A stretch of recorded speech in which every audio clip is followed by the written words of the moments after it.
Longtime fans of the show should be familiar with the lender formerly known as Sue Pullen, and I'm pleased to announce that she's back, fresh off a rebrand and ready to help as Sue Mackey. Sue is a certified mortgage advisor at Fairway Independent Mortgage, an equal housing lender who focuses on finding the right product for you and your needs. She has over 20 years of experience helping thousands of homeowners. Whether it's purchasing, refinancing, or even a reverse mortgage, Sue will help. Sue's licensed in 36 states now, so reach out and let Sue Mackey it happen for you. The best way to reach her is just give her a call at 520-977-7904 or in an email, spullen@fairwaymc.com.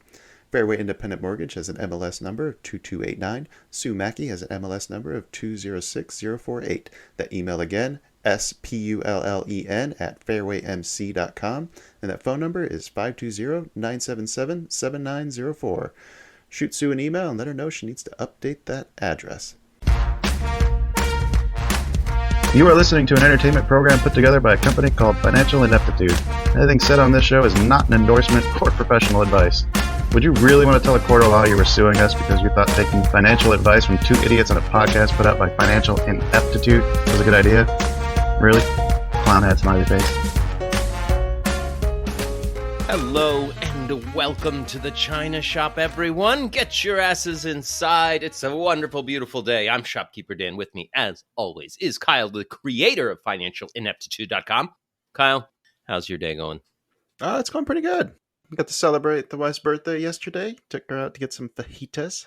Oh, one of her fajitas. favorites. Yeah. Where'd you go? Oh, God, I don't even know the name of the place. It's a little place we found nearby the house that she likes. Just some hole in the wall, cooking up some tasty, tasty Mexican food. It's the same place where I got that picture that I shared in the Vicarious channel of the bull painting on the booth where the tail is stuck in the butthole. And I can't tell if somebody just doesn't understand bull anatomy or that was a joke. Yeah, they were like, I'm going to put the tail right in the ass.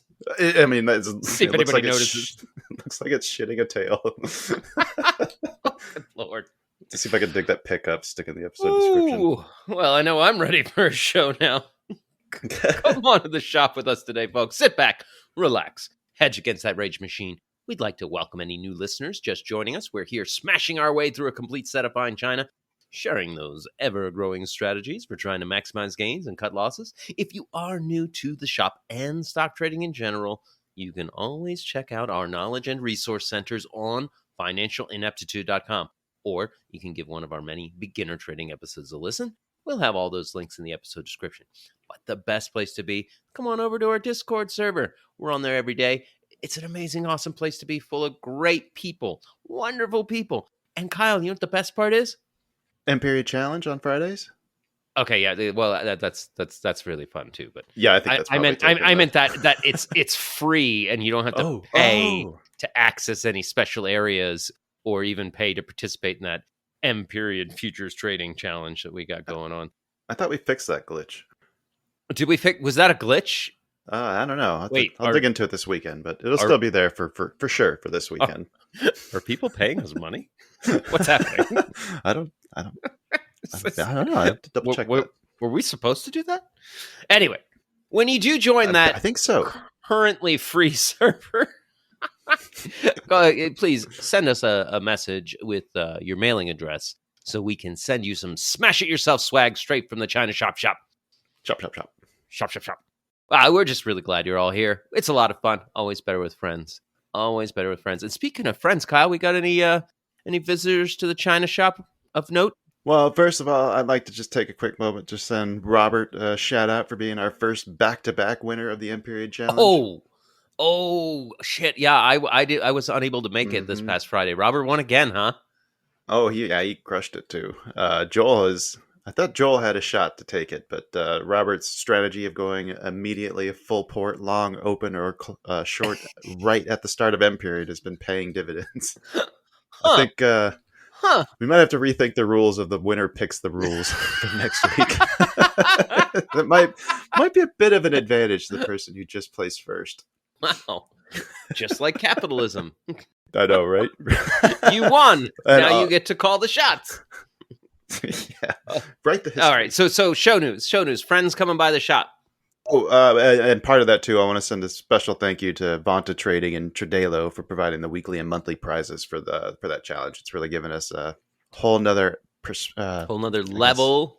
Yeah, it's made it a lot more competitive and a lot more fun, I think. Yeah. Having some stuff on the line. Thank you to those guys. Vonta Trading and who are the other guys? Tradelo. Tradelo. Tradelo.com. Wow. Yep. That's so awesome that they provided that stuff. That does add that extra hopefully. element of, hey, you can play and have fun, but there's also something to win. Stuff you can Yeah. win. Yep. And the stuff that'll make you a better trader, because that's who we've been trying to partner with these things, and hopefully get a couple more coming down the horizon too. Yeah. But as far as actual show news and guests coming up, Dan and we chatted with Max Thomas, the co-founder of Traders Launch, and Wow. that was probably I was on par with the Brannigan episode I recorded the week before that. Wow. I am so glad I showed up for that interview. Yeah. Wow. I'll have to see if I can find some more like that, because man, that was Max is more of that. awesome. More of that, please. Max Yes. is awesome, and you'll definitely want to check out that episode if you are doing futures and prop trading. Holy shit. Great stuff. Great conversation about just prop firms in general and what they're doing differently there. And then they just peppered in a whole shitload of awesome wisdom. Yeah. Anybody else coming up soon? I've got a slot that I'm still trying to fill for the next week, but then we got Dan Habib, who's coming back to do a crypto episode with us. Dan was Barry's son. I think we had on last month. Yeah, I think it was last month. That one should be a lot of fun. Dan was a lot of fun to chat with. A lot of really good insights into the housing market. So I'm curious to see if crypto is a secret passion he's hiding from his dad, or if it's just a side hustle. Oh yeah, those Dans, they're wily. I know. You can't trust them. Oof. Okay. All right. Folks, please strap yourselves in. We have got a tenacious, tremendous, tantalizing show for you today. Lots of market-moving news, plenty of stocks on the radar, and brighter futures than, why did the flashlight apply for a job?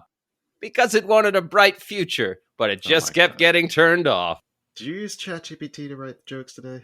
I did. Okay. I asked ChatGPT for a bright futures joke, and then that's what it came up with. Oh, I love first take ChatGPT. First take. It's all right. I wrote my stuff with ChatGPT too, so stay tuned for that. Oh yeah, might have to redo the adjectives, lazy and phoning it in. They don't even have alliteration. Yeah, we got a lazy phoned in show for you today. And please do reach out to us. We love your messages and comments on Twitter and Facebook. On the Discord, we'll have the link to that in the episode description. If you're old school, send us an email to twobulls@financialineptitude.com. That's the number 2, BULLS @financialineptitude.com. Maybe you've got a hot stock tip. Maybe you want to tell us about a great trade you just made, or maybe you're a private contractor hired by a young couple to evict some squatters from your home. But things get dicey when they get squeamish over your heavy-handed tactics, and they turn on you, even ruining your big wedding. Huh. Yeah, Wow, it doesn't okay, matter. so We just no love more- it when you reach out. No more curveballs, huh? Or no more softballs. No more easy layups. Yeah. Huh. Yeah, I've lulled you into a false sense of security, and now you got a puzzler. Now I feel stupid. Yeah. What was last week's? I don't even remember It's I been got a that few one weeks. either. It's been a few weeks, right? And it's thrown me off. It was you're constantly throwing amazing parties in an effort to steal your neighbor's wife, but it's her annoying male cousin from the Midwest who keeps showing up to your parties instead. Sounds like a Chevy Chase vacation movie of some sort. That's my It's first reaction. It's definitely on that same level of literary value. It was The Great Gatsby. Oh, okay. Nice. Yeah, that makes sense. Yeah. Okay. All right. Okay. I don't think I saw that one. I did watch the Family Guy remake of it. There was a point in there. One of the lines was, "And people think this is a great work of literature." Yeah. I've never read the book. I've kinda- only ever seen the movies. It's kind of. I don't know how I describe it. Not good. Not good. It's all right. All Okay. Should we talk about the bet results? I don't even remember what we picked. right. It wasn't Triple M. Oh, it was GameStop. You went back to the meme well. Oh. And you know what, Oh. Dan? It was actually looking really good. It was at 17.35 on open 2 weeks ago. It peaked at $19.35 on Thursday, yesterday. Or not Thursday, this week. But it ended up selling off into the close on Friday and ended up finishing at 17.71. So we're looking really good. But instead, we made about $9. We finished with $470.66. God. Yeah. And then Random's pick CR was doing very, very poorly too. Wait, hold on. Do we not have any take profits for We GameStop? did, but we didn't get close to them. The take profit was at 20 half, so we're still $1 away. Damn it. Okay, sorry. Okay, well, how did Random do? Random had CR. It opened the week at 87.52 and closed on Friday at 85.08, which is a really good thing. We did a 2-week bet because last Friday it was around 92.17 on the peak. Ooh. So we got saved by that extra week. Random ended up finishing with 484.07. So Random finishes in the lead, but it's not a winning week, or winning month. So I don't think we have to take consequences for that, right? Do you have to be profitable in order to issue consequences? Yeah, I believe that was something we've stated every episode since the conception of this show. So our arbitrary week off that we took might have just saved us because I'm pretty sure that would have destroyed us. Yeah. All right, so this week was a wash. Or this month was a wash. Not exactly the thrilling conclusion we were hoping for. I really was. I did not look at stocks the second half of last week, so I was just looking at GameStop going, yup. It was looking good for quite some time, and then then it just kind of fell apart yesterday. Sold off. It had earnings, didn't it? Oh, no, it didn't. Did it? Did we make that rookie mistake and not move our stops to September 6th, Wednesday? Earnings came out for GameStop. That was the sell-off. Damn it. After earnings. We should have known better. We should have known better. Oh, well, damn. Yeah, add that to the list of bads for the week. Okay. All right. Well, let's talk about some news. Let's do it. Dow drops deep on moving inflation, COVID frustration, war damnation. We're just bringing you the fucking news. You gotta recognize the game if you don't wanna lose. We're just two bulls trading information. Yeah, we are. Rioters raiding, insider trading, taxes are raising, bills on the hill. We got a crypto mill. No, they ain't growing weed. When the Fed speaks today, it's some shit we don't need. Sing it, Dan. Two bulls trading information. What? Two bulls trading information. I'm inclined to agree. Two bulls trading information. That is accurate. Very nice. I feel like I should have one of those in there too. Oh, is that a dove that just flew in? No, that's what you do in rap songs. Oh, it sounds like a bird call. Yeah. I don't know thought why they do it. Hawkish, dovish Fed thing. Oh, You're teeing up for a story. Well, I have a story about immaculate disinflation. What immaculate disinflation? Yep, apparently that's the new economic buzzword, Dan. Is that a post-sex joke? No, and there actually is no official definition. Okay. Which is nice because the headline says, what does it mean? well, there's no official definition. It's basically a scenario where inflation comes down, but there's no spike in unemployment that comes with it. Ah. So they say that historically it's been difficult, if not impossible, to pull off because of a phenomenon known as the sacrifice ratio. The theory behind the ratio equation is that every reduction in inflation inflicts a certain degree of pain on the economy, and that pain tends to come in the form of higher unemployment rate, which hampers economic growth. So because we were seeing inflation coming down from the 9.1% peak in June of 22, but the inflation rate is actually, the unemployment rate is actually fallen from 3.6 in June of 22 to 3.5 in 23. That leads economists to believe that immaculate disinflation may be possible. Yeah, I mean, in, I can't. It's hard to imagine like a company being like, "Well, we've got disinflation, so you're fired. You're fired. You stay. You're fired. You stay. You stay." Well, and I think what the rest of the story is kind of pointing out is that it's not necessarily immaculate disinflation. It's more about what drove the inflation up in the first place. And as we recall, a lot of that was because of the disruptions to the supply side of the or to the supply chain. That was the disruption to the economy's Yeah, supply chains. So the yeah. unsnarling of the formerly snarled supply chains is what is bringing down inflation, according to White House economists. That tracks. That tracks. That Yeah, supply to demand curve is real. I've seen it. yeah. I've seen it on paper, Kyle. Oh, you have? I have. I've seen it. Hmm. I think supply and demand is a real thing. I think we know that, right? Yes. It's pretty Yes. well studied at this I've, point. I've I've actually noticed it has a little bit to do with stock trading and futures trading too. Yeah, yeah. Loretta Mester, one of the Cleveland Fed president, was talking a little bit about it. She said she didn't expect the labor market to be so strong in the face of the higher interest rates, but she said a lot of it has to do with the unusual circumstances from the pandemic. One of the things she pointed to is the stimulus checks that led to unprecedented spending that doesn't typically occur when an economy is in a recession. Yeah, Interesting that she said that, because I thought they redefined a recession to say that we weren't in one. we're in a pre-session. All right, fair enough.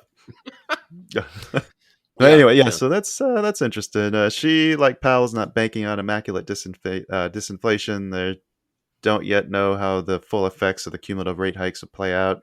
They're just waiting for more data at this time. Well, Same old. here's what's going through my brain is inflation meaningful if every other country also has their currencies going through inflation? Good. Disinflation meaningful if the like if there was one currency in the entire planet, Mm-hmm. would that change what inflation means? Or is inflation only relevant because we've got different currencies you can trade for? I don't think that makes any difference. I think there's maybe more ways to take advantage of the movements relative to other currencies when there's more than one out there. But basically, just inflation is just there's more money around than there was before. And since we're always printing money, unless we do something to remove money from the system, Well, inflation is well, always going to be something that's well, what happening, was the right? name of that guy that we were talking to that was like, no, the amount of money supply has nothing to do with it? God damn it. Why does everybody say things that contradict each other? I know. It's tough. It's tough. But what I'm saying is traditionally when I studied inflation and disinflation in economics, they were like, Mhm. a big part of why you don't want disinflation is the nobody can buy your stuff anymore, right? Like your exports, Yeah. right? Your Yeah. currency, the value of your currency is going up. So now you want to export a Ford car to China, and China goes, "Oh, that's way too expensive Right. because the value of your dollar's too high." But if everybody's disinflating together, and they're like, "Well, our currency is worth more like yours is now too." I suppose if they're all moving together, it should be less of an effect. It seems I like it could should be, be right?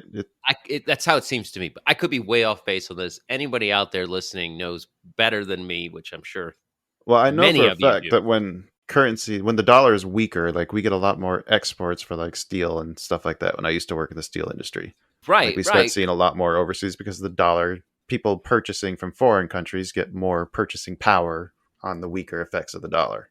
right. So it makes sense that like what the inflation isn't just like the effects aren't felt just in one spot. It's like how they Yeah, all interact together. right, right. People aren't going Yeah, to buy American steel if American steel costs more because of disinflation. right. Unless it's that much better. Well, some people would have to buy it when they want that luxury quality American steel. When you're buying steel internationally, I want you to consider American steel, quality This steel. episode sponsored by Nucor. No, it's not. Not All even right. close. Well, that was a long form discussion on inflation. Maybe we should get one of the economists back that we talked to recently, just to kind of explain to us how all that shit works. I mean, that might be a good roundtable episode. Maybe we could get two with opposite viewpoints and just mediate an argument. Ooh. I wonder if I can find some. Okay, all right. I'll see what I can do. We'll call it stock shouting. We'll just try to facilitate the anger. Right. We don't want an even level-headed discussion here. Shouting only. It's like, I'm sorry, but I'm gonna have to turn your mic volumes up so it sounds like you're yelling at each other. Louder means better point. Yes. Yes. All right. Well, I made my point. Dan, what about yours? Have you noticed oil prices going up lately? I've noticed that gas prices were not cheap when I was driving across the Midwest. Yeah, I want to say a week and a half, 2 weeks ago, I gassed up both cars. And was driving around yesterday noticing that some of these gas prices are up 70 cents a gallon here in Vegas. Seems believable. I found this story. Oil prices are up 1% to a 9-month high, thanks to countries like Russia and Saudi Arabia continuing to limit their production cuts. Oh, I thought Russia wasn't even allowed to sell it. No, Russia's not allowed to sell in the West, but we know India and China are buying up their gas like crazy. I know, right? I mean, it's probably pretty cheap right now. Yeah. And then China. There's another section of the story talking about the oil market being concerned about demand in China. Because they're the largest oil importer in the world, right? Okay. And they've had record rains in Hong Kong and China. Is that the state's plan to submit or get Hong Kong to finally submit to them? Literally shower them with water. Yeah. So Chinese exports and imports fell in August. And so, but even in light of that, they tend to bolster their storage capacity, especially when, Russian crude's cheap. But despite of that, their oil imports rose 31%. Oh, wow. Yeah. So like they're going on like crazy buying up this oil while they're not buying and selling anything else. Well, that's keeping oil prices high. China is one of those countries that likes to hoard natural resources. I wouldn't be surprised to see them just buying up as much as they can just to stockpile it. I remember 15, 20 years ago, I don't remember the exact date, but my brothers were going around finding all the scrap metal they could because the recycle yard there in Tucson like jacked up their prices, and we were talking to the guys and they were like, oh no, China's just buying up metal right now. Like we've never seen better prices for metal because China wants it. So wow. It's like, oh wow. Yeah. So they definitely go on resource spending sprees for sure. Okay. So we've got cut supply and an increased demand in China. Sneaky Chinese. What are they up to? Yeah, right. Oh, and they're in Australia. We're getting strikes of the natural gas supply. Can we get Yellow Man to go on a undercover expose to like a Panda Express or somewhere? See if you can learn their secret plans. I thought you were gonna send them to Australia. It's like, how's this Australian accent? No, not Australia. Good day, mate. How's the oil and gas eating here? Rocky. Yeah. I don't want to do. Yeah, it's safe for me to do an Australian accent. But Yellow Man, if you want to go undercover in China, please. I'm sure you won't stand out. Yeah. I mean, do I make the obvious joke? What, that he would be taller than the average height in China? I think I just did. About his username. Oh, shit! Yellow Man, you got to do it. You were born for this. I think that was ambiguous enough. Let's move on before it's too late. Oh, any other stories you got, Kyle? Yes. I got a couple of them actually. First of is I'm not going to spend too much time talking about it because a lot of our conversation on Monday is on this. But the My Forex funds getting shut down, I feel like is something that we should probably mention. Yes. The prop firm was doing a lot of things that were not legal, to say the least. Yes. Basically, they were acting as the counterparty for most of the trades that their customers made. When that's a kind of a no-no because that just turns them basically into a broker. Yeah. They're also doing things like giving the traders terrible fills, especially like singling out like people who are showing like more promise as a trader. Like they would go and like flag those accounts and then institute shenanigans to try to make them not be profitable. I'm reminded of a certain time in my own prop trading when I was close to getting funded and I had some bad slippage and it put me in an emotional state that blew the account. Yeah, I remember some slippage being an issue a couple weeks ago. So yeah, the question really was like how many people are doing things like this, and you got to believe it's going to be more than just the one. Yeah, it's rarely when a practice like that's successful is it rarely limited to one bad actor. Yeah. Especially when I don't want to spoil that interview. Just listen to Monday's interview. If you want a deep dive on this topic, listen to that interview with Max. Wow, some really good stuff. And we'll have the links to his prop trading firm, which sounds a lot better. We'll be getting actually an affiliate link with them here soon too. That's the hope. Last thing I just wanted to touch on was a post by Unusual Whales that Purdue found and shared with us. Every jobs report, every non-farms jobs report that has been revised downward for this year.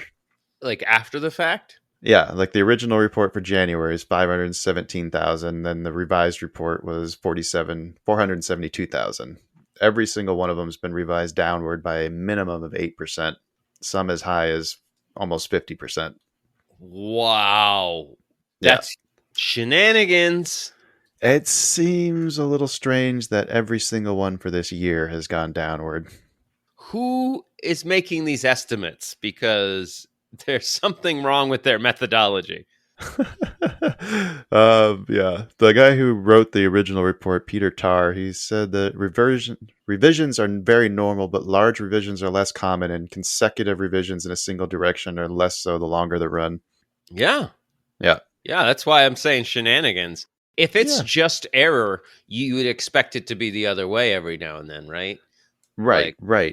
But to all be coming in the one way, it definitely looks like somebody's trying to paint a narrative of stronger labor market than it actually is. But hold on, I'm reminded of the coin flip thing in statistics, though. Does that hold true? Like, if I get 10 heads in a row, what are the odds I flip another heads?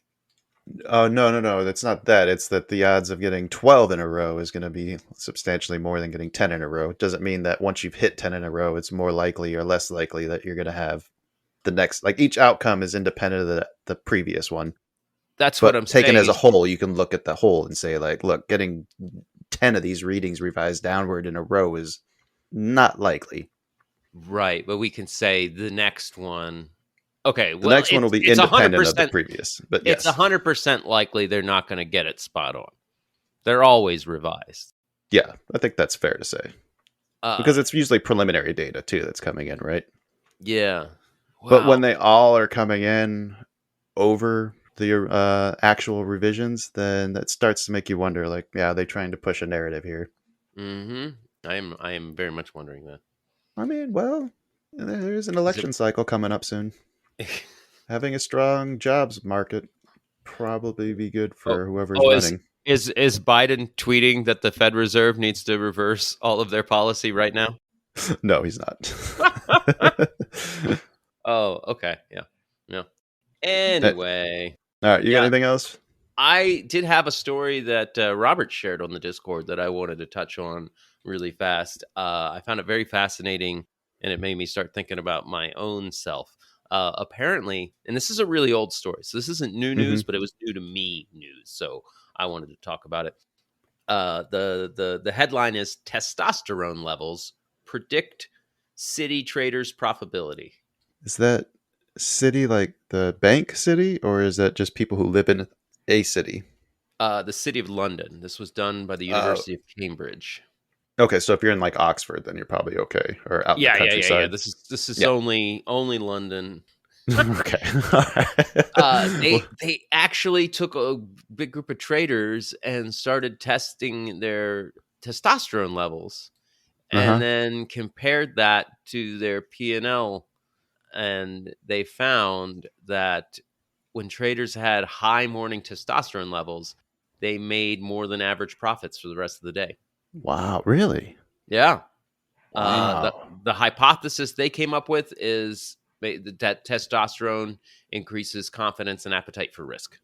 Yeah, that was the direction I was hoping they were going. Yeah. Or thinking they were going to go. Yeah, that makes Yeah. sense. So they found, like, in male athletes, testosterone rises before a competition, Mhm. and then it rises even further if they win the competition, and then drops if they lose. Interesting. So a big part of that journey, Kyle, and what we're fighting is our own fucking hormones. Yeah, but that makes it make a lot more sense why if you take a couple of losses, then just call it a day. That's true.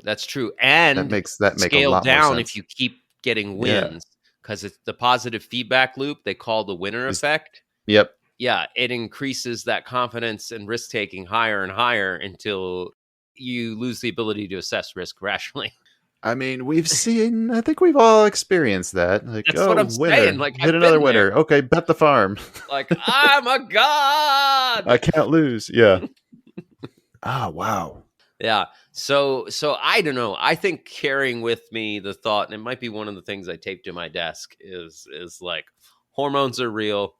Be aware. That's got to be part of your set score, right? Like, Yeah. that acknowledgement that we're humans, we're ultimately emotionally driven creatures, and you got to watch your hormones. What I've taken from this is that I need to load up on testosterone at 6 a.m. before the trading day starts. Oof. You're going to gyms like, oh yeah, I need some of them anabolic steroids. Oh Yeah, why? yeah. You weightlifting, bro? No, I'm a stock Nah. trader. Stock trader. Got to be focused. I need my fix, man. I need to not care about that risk, man. The only thing that gets it for me is that sweet, sweet tea. Sweet tea. No, you don't understand. They're releasing the Fed minutes tomorrow. I need this fix. Jesus. Good find. Yeah, that's a fucking fascinating story. It's definitely worth. I mean, it's an old story, but it's definitely worth taking a read through. And unless you're someone without high levels of testosterone, in which case you should just go hit up Get some. Kyle's anabolic steroids guy. Yeah. Coming new to the shop. China shop tea. China shop. Good Lord. Fuck, Yeah. do I have to make a fake commercial? Yeah. All right. Should we- Bald traders not eligible. Yeah. All right. Should we move on and talk about some stock news? Let's move on. But first, some advertising. Advertisements. Yay! Hey. Longtime fans of the show should be familiar with the lender formerly known as Sue Pullen, and I'm pleased to announce that she's back, fresh off a rebrand and ready to help as Sue Mackey.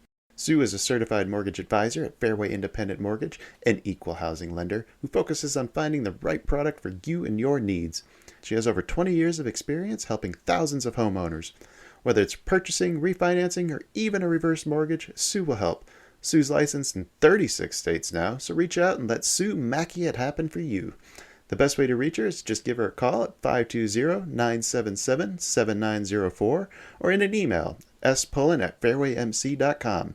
Fairway Independent Mortgage has an MLS number of 2289. Sue Mackey has an MLS number of 206048. That email again, spullen@fairwaymc.com, and that phone number is 520-977-7904. Shoot Sue an email and let her know she needs to update that address. All right, now we can play the song.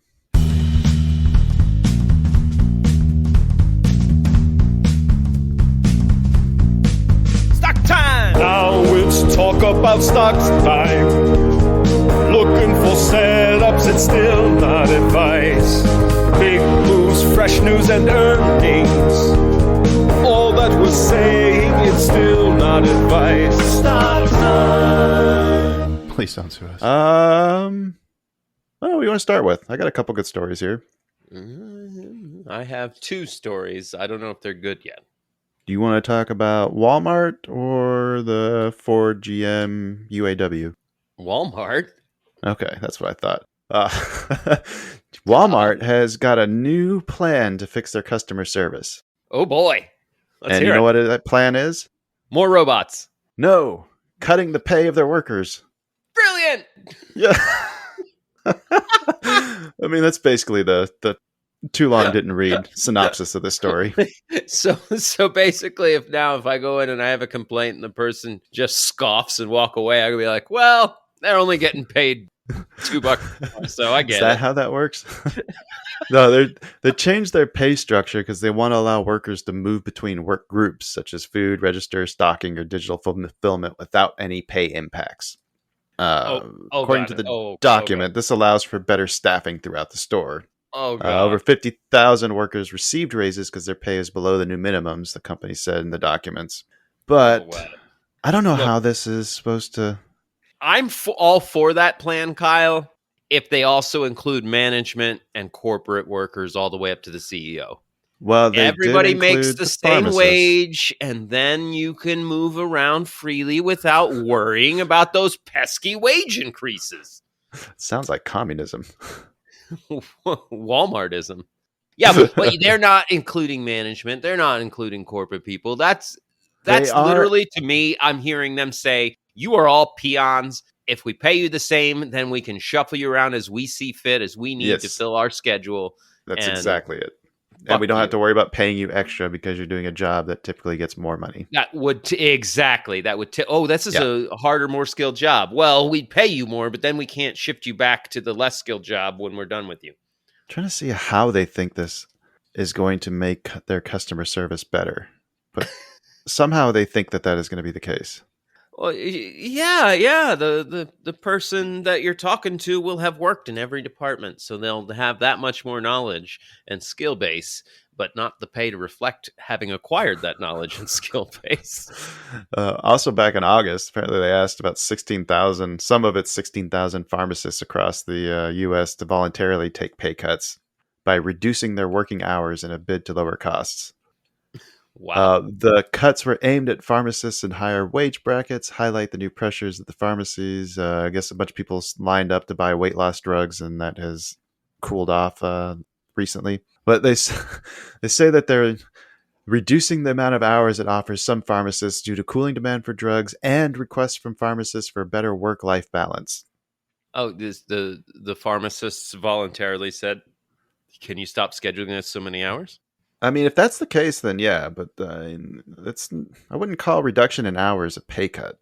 Well, but as long as you're getting your minimum 40, like that's what you plan for. Anything over that is bonus money. And what if they're cutting it to 30 hours? Yeah, that could be a problem.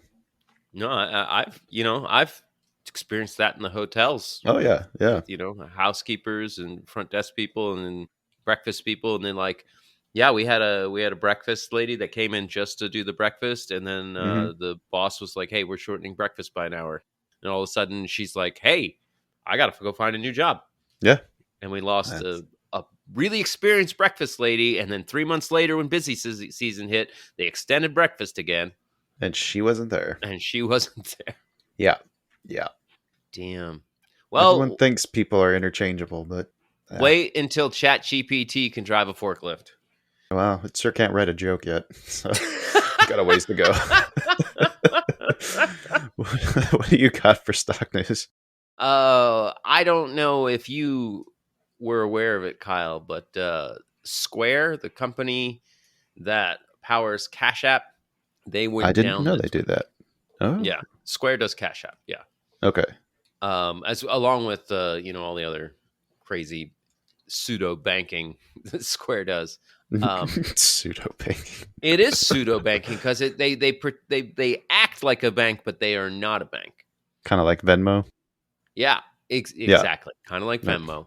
They'll move money around for you, but they are not a bank. Well, they went down, and thousands of people, merchants that use Square services and Cash App. Mm-hmm. Like, I don't know if you've seen them like on the tablets, or you can have them on Oh, smartphones, yeah. the little things that plug in. Those Right. are all like Square and Cash App stuff. They couldn't do business anymore while it's down. Hmm. They can't do business, and people who had their money in Cash App and were using Cash App for purchases couldn't access their accounts all of Thursday and a good part of Friday. Ooh, did they restore it? It did get restored. Friday morning. But to me, it highlights the the people's reliance on something that's not a bank pretending to be a bank. Mm. So this was an outage, and then you can't access your money. But what if that company gets us? I know he's not convicted yet, but a Bankman-Fried in there, Right. right? Right. What if they they can start doing a lot of things that banks get regulated on, and they can start like what was it famously, like the skimming the partial pennies and whatnot, like from the Oh, 80s. yeah. Wasn't that a Superman? That did get put in Superman 3, yeah. Yeah. But Yeah. that was really happening. That's why Right. it was inspired in the film. Yeah, it happened Like, in Office Space too. yeah, like they're like, oh, crypto's the Wild West. Like companies like this, there's a Wild West. None of this is new, but we keep finding and, We keep and giving going them a along new with it. frontier. Yeah. Yeah, and then, like everybody goes along with it, and I'm just worried. I personally, I don't use Square or Cash App, but Yeah. this article speaks right to the heart of my concerns on using those apps. Yeah. What happens if it goes away? Yeah, It's not yeah, FDIC insured. it is not. It is not. If one crook at Square takes the whole place down, you could, as your small business, just lose it. Just everything in there. Yep. Done. Yeah, I agree. It's fucking scary. Well, shit. Yeah. What else you got? I have this Ford story. I kind of want to talk about that because we've been kind of talking about the UAW's fight. Yeah. I was looking at just some of the key takeaways from like the most recent offer. GM did offer a 10% increase in wages for most of their employees in the negotiations. Ford has also offered a 9% bump, but the union is seeking 46% pay raises. Whoa. Yeah. Whoa. 97% of the membership voted to authorize a strike if agreement's not reached on September 14th. Yeah, the UAW president, Sean Fain, called the recent wage increase offer by the GM insulting, quote. And yeah, they're still working with Ford, GM, and Chrysler parent Stellantis. Those are the ones that still haven't hit an agreement yet. The last time there was a strike, it was against GM in 2019. That led to $3.6 billion in lost earnings and a production loss of 300,000 vehicles. Wow. This is kind of ridiculous. Like 80% of the people at Ford, 80% of their 57,000 hourly employees are at the top wage rate of $32 per hour on average. Wow. That's a decent career. It sounds like one of the few remaining ones for people to stick around for a while. Like 60 something grand a year. That's pretty, and they make a lot of overtime, I'm guessing. This is a factory job. They're probably doing 60 hours a week. I will say that, the cumulative inflation from 2020, we're looking at about 18%. Yeah. So them offering 9 and 10, that's too low. Them countering with 46, that's too high. 46 is way too high. 10%, I look at that though. I mean, fucking 80% of the people are making like pretty fucking good money. Well, they're doing a hard job. Should they be making less money now because of inflation? Fair enough. We're just talking about Walmart. If you have that skill and knowledge to do the job, you should be getting paid what you're worth. Yeah, I agree with that. I'm just looking at the if they're getting a pay raise, it should at least match the cumulative inflation, because everything costs 18% more. Well, yeah, I'd be looking for at least a cost of living adjustment, but it looks like they're trying to fix something much, much more systemic. I think they're just so used to being at the top of like the pay scale in the country for so long that now that they're not anymore, they want to fix that. But that's also what almost brought down the auto industry back in 2008 was the bloated payroll. Yeah. I mean, you got a guy making probably $40 an hour whose sole job is to move boxes in a fork truck from one spot to the other for 8 hours a day. Whether or not those boxes need to be moved, that's what he does. Yeah, I honestly, I don't know much about the inner workings of those factories. I couldn't speak to what people get paid and to what they do. But that's certainly what you presented sounds ridiculous. Yeah. That's why I've always hated working in union shops, just because Yeah. of the bloat. Yeah. I understand the reason why they're necessary, but a labor union with too much power is just as bad as a company with too much power. Yes. I think yes. that's really the lesson to learn, right? Well, I've stated it before. I would prefer robust laws in place, but we're Right. We're not getting laws to do shit here in this country. No.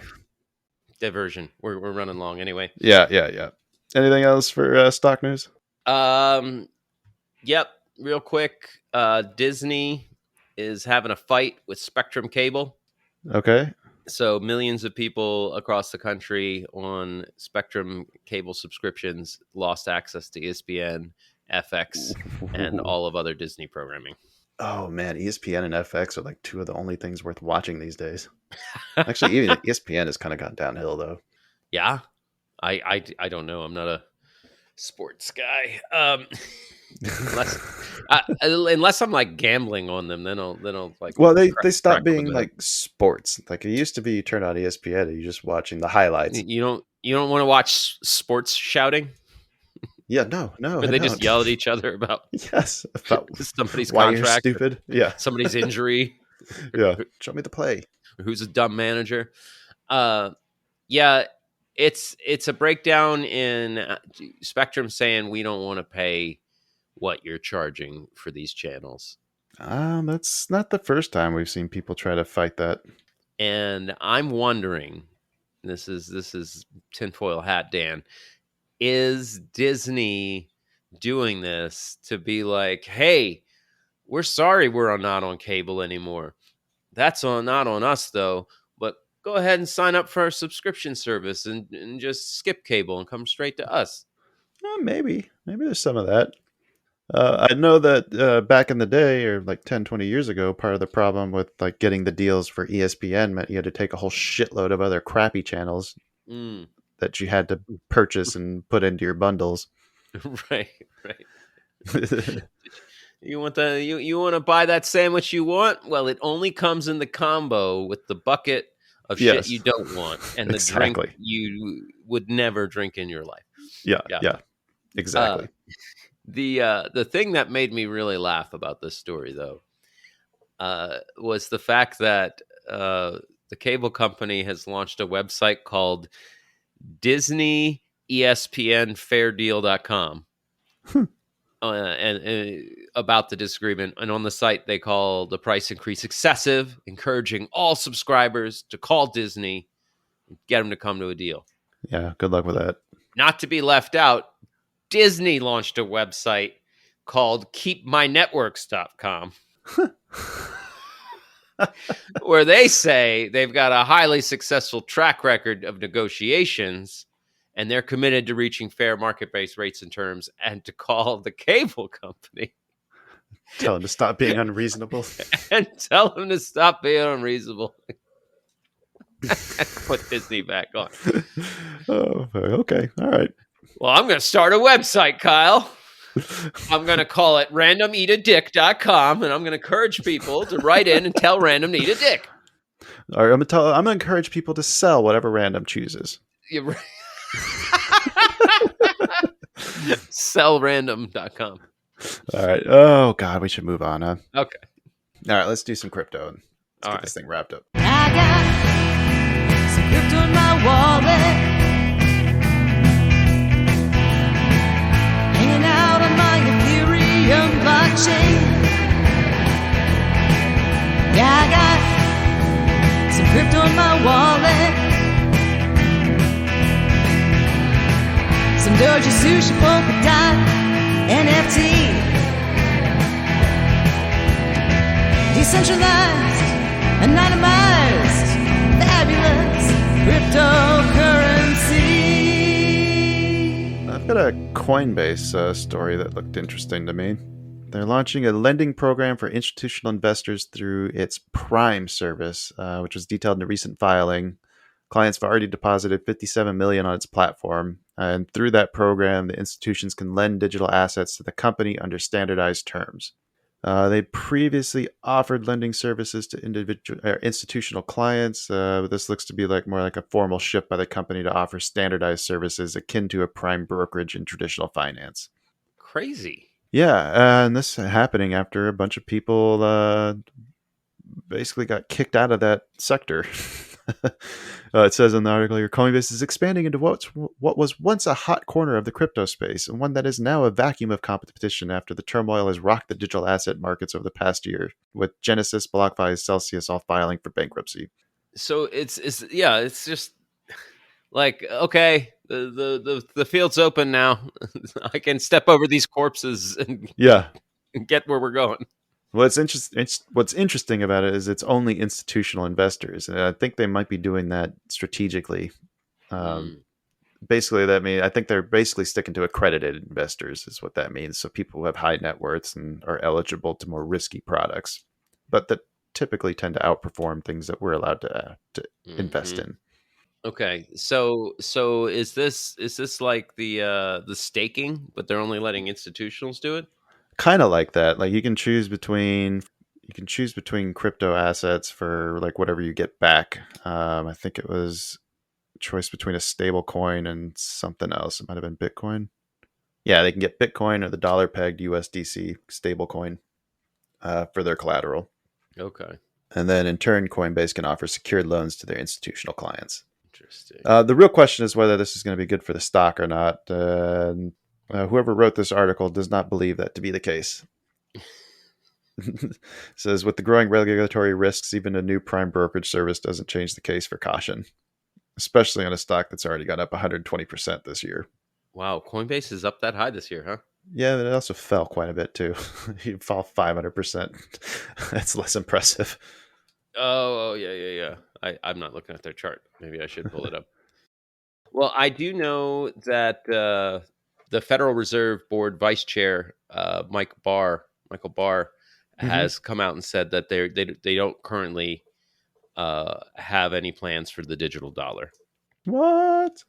They're a long way from any decision on whether it would issue its own digital dollar. It's like I have to buy crypto to turn it into a digital dollar, huh? Is that what I'm hearing?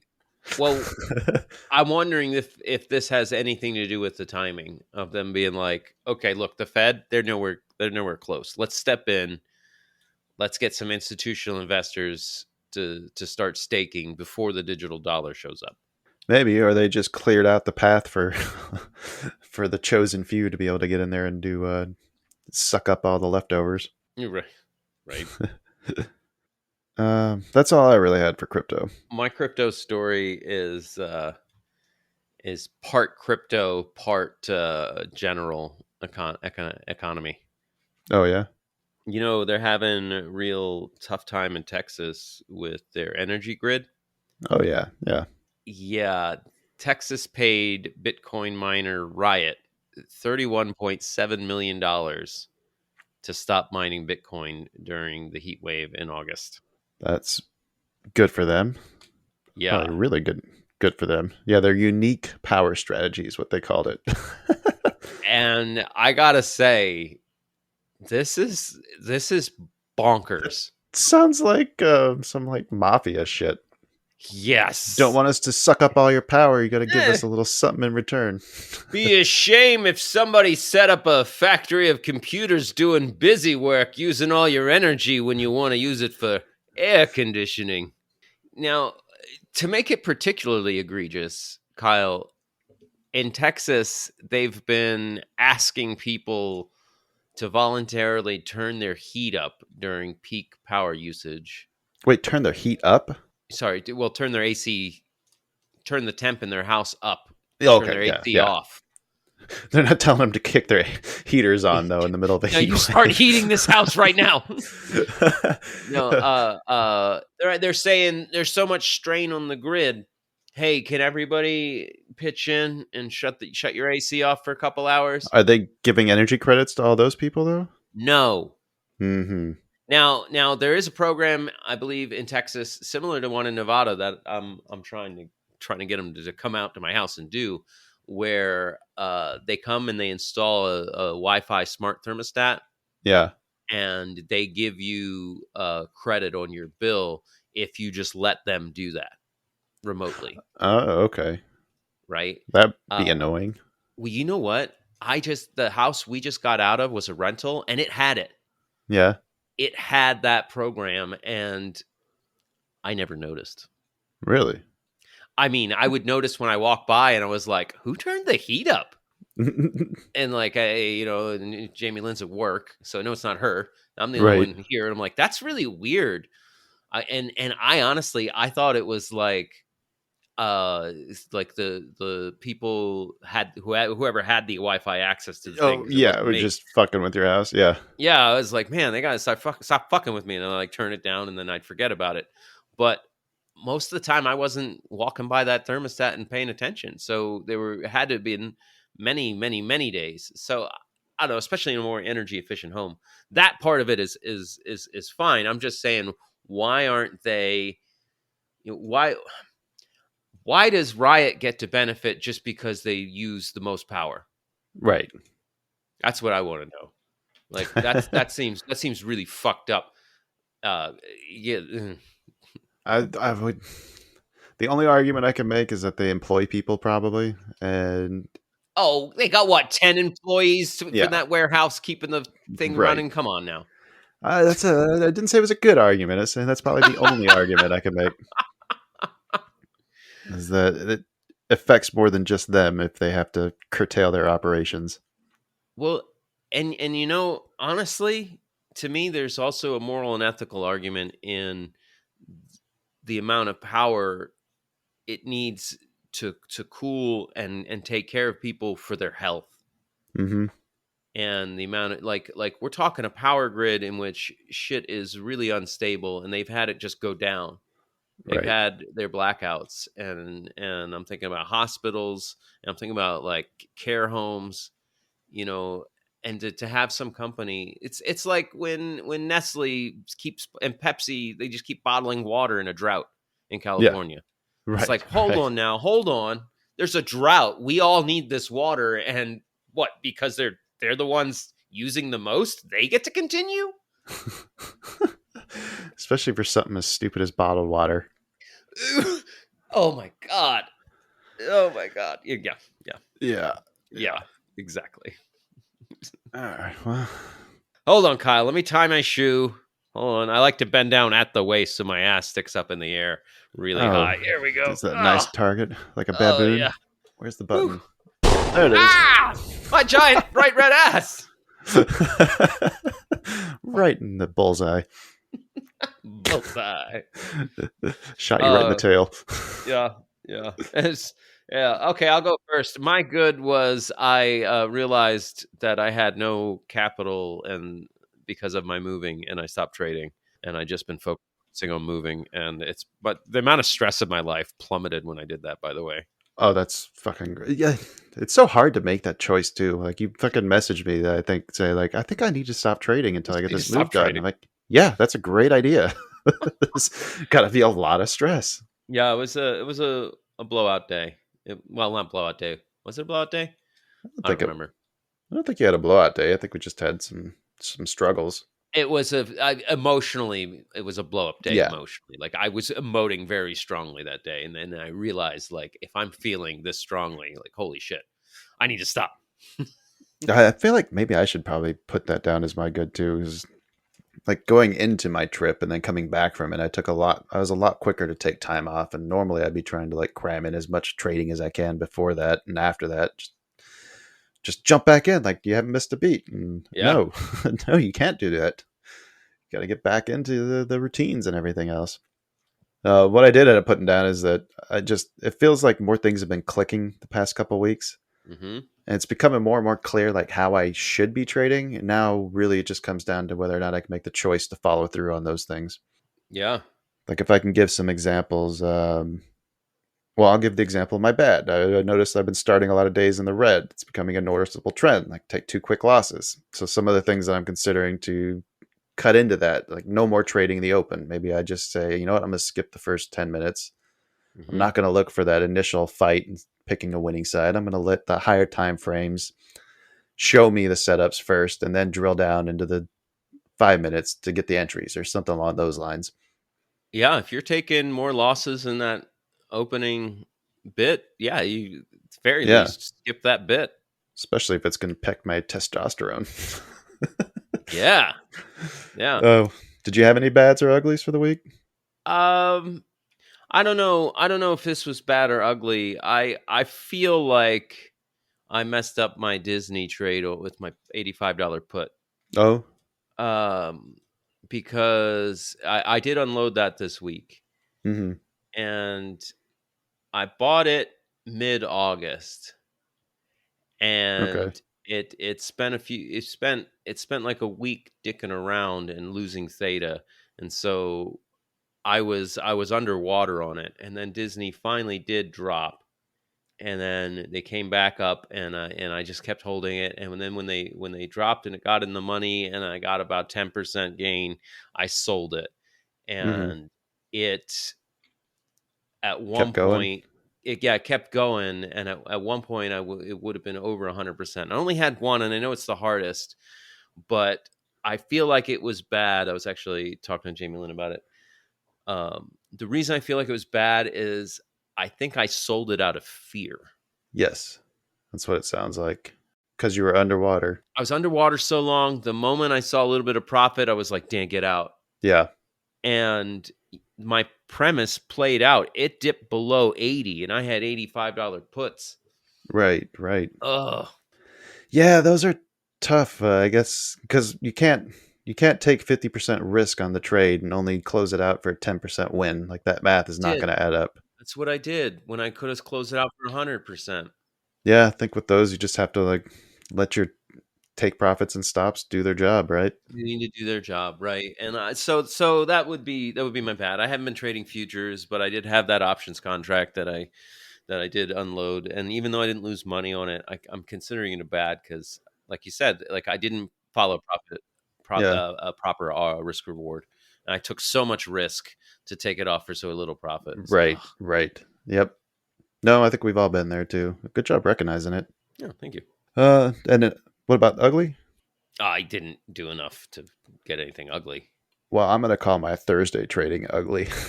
Yeah. Yeah, it was. I felt like I was just like coming back from that week, and then that conversation we had with Max combined with the conversation I had with Brannigan. I was just like, you know what? I just want to simplify as much as I can. Let's just all this complicated shit I've been trying to do for my routine and everything. Like, I'm just throw it all out the window. I'm just gonna wake up, do my morning like analysis, like I have been doing. Look for the spots where I want to take trades, and let's just fucking trade. Let's just go do it. Stop complicating the process. And I think I went way too far into that. I felt like I got let emotions get too involved in the trading I did do there Thursday. It wasn't like a blow up day. I think I ended up with a -4R on the day, and I could have been actually like flat at one point. But I definitely was letting emotions like dictate entries and re-entries. Not where I want to. I definitely need some structure, but I got to find the right balance is where I'm at right now. Yeah, that can be tough. It can be, and it can be kind of discouraging too. Like sometimes you just feel like you're like just out of reach. Like I can almost grab it, but it just keeps slipping through my fingers. And I think I don't know. That's just where I'm at right now. It's easy to start to feel discouraged. Yeah. Like we forget that every time we try to grab it, we miss it. Like we're still moving forward, chasing it. We're still going the right direction. Yes. And that's what I got to keep in mind. I got to remember the path that we've been on. I almost need to just go back and review like what I've learned over the past 2-3 years.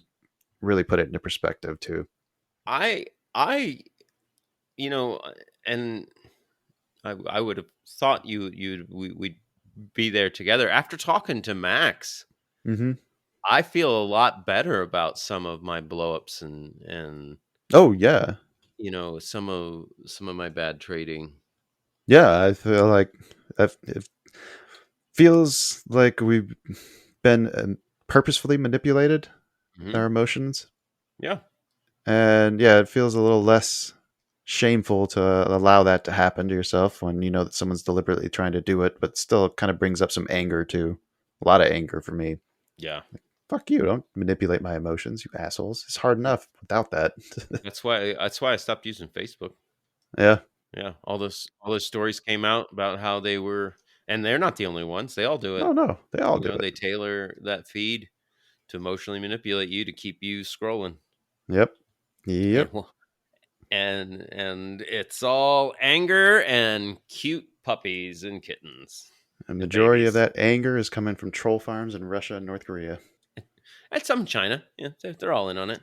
They're paying North Korea to do it for them. Yeah. I really think that's why they tolerate North Korea. Just have some wild card that lives right next door that you can go sick on your people and give yourself the Right. distance to say like, oh, we'll try to rein them in, but they do their own thing. Right, when they're totally dependent, like they come in and Mhm. eat dinner with you because they don't get food otherwise. Yeah, exactly, exactly. Should we make a bet? Yeah, put a bow on it. Let's do it. I need it, wanna beat it, gonna win it if I take it from you. I'm filling my positions, quit your bitching, random's gonna lose. Got a chart full of levels and a stop that's not too tight. It's bet picking time in the shop, so pick 'em right. Should we let random go first? Since did technically kind of win. Sure. Let's see. We got Nasdaq Energy, ticker APA. APA. It's the APA Corporation. Okay. Oh, they're on a nice tear, huh? A little bit. Zoom out. They're getting to the top of distribution. Yeah, but that's okay. All right. I mean, this is one I'd like to be bullish on, I think, for long-term hold, but I don't know about a week. Yeah, you think it's going to see another pullback down to 42? I would think so, but who knows? At least the sell volume's picking up, huh? Yeah. Oh, god damn it. Random and going with energy. All right, we need a good one, Dan. What do I got? Yeah. Hormel Foods, HRL. Oh, I love Hormel. Well, do you want to? Are you ready to short them? Aw. They just finally started getting hot no bean chili back. All right. Well, then we're bullish on Hormel. HRL. There it is. Oh, damn. That just broke below a very key spot. Yeah, that's what I said. You ready to short them? Yeah. I'd be ready to short that. Okay. The other one I was looking at was Norwegian Cruise Line Holdings, NCLH. Let's see. Looked like it was in a spot where I'd be tempted to try along, but I think I like the idea of being short.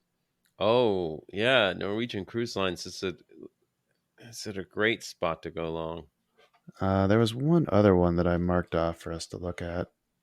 Let me find it real quick. MU. I didn't have a directional bias on MU. It just looked like it was in a neat spot.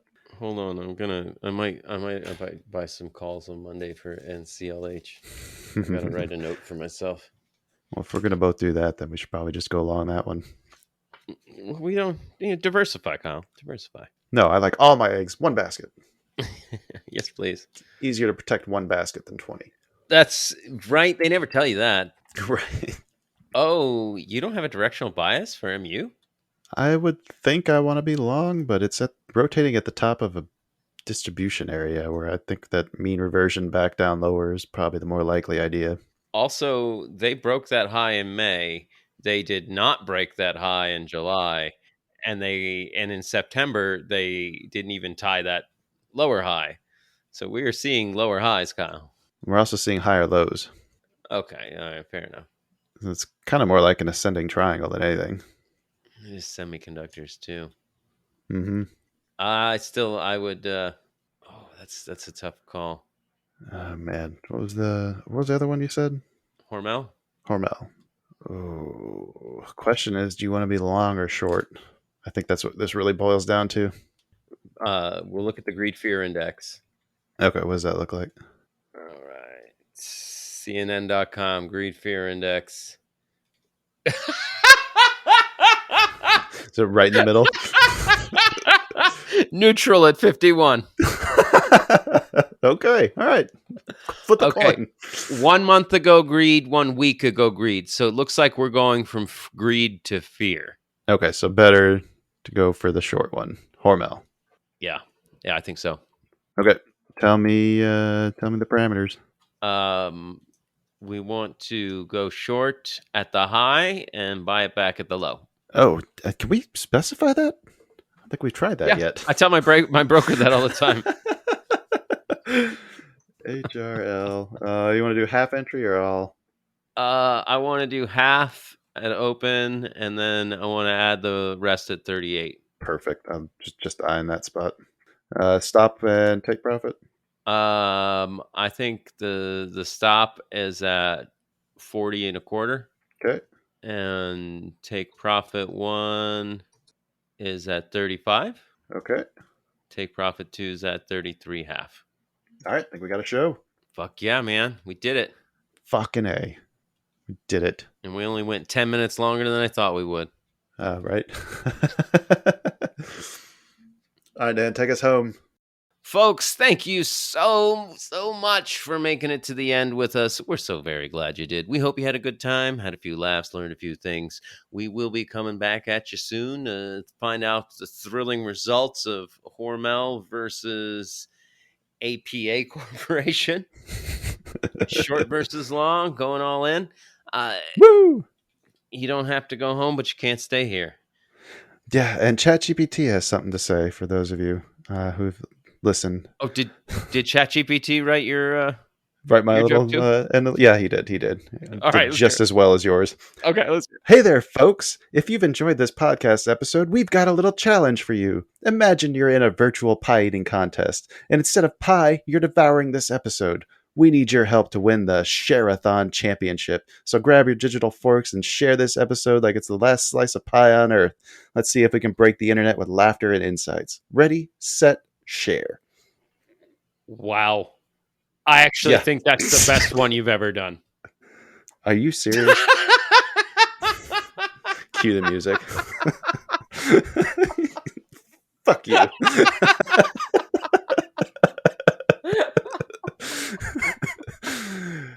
Oh, God.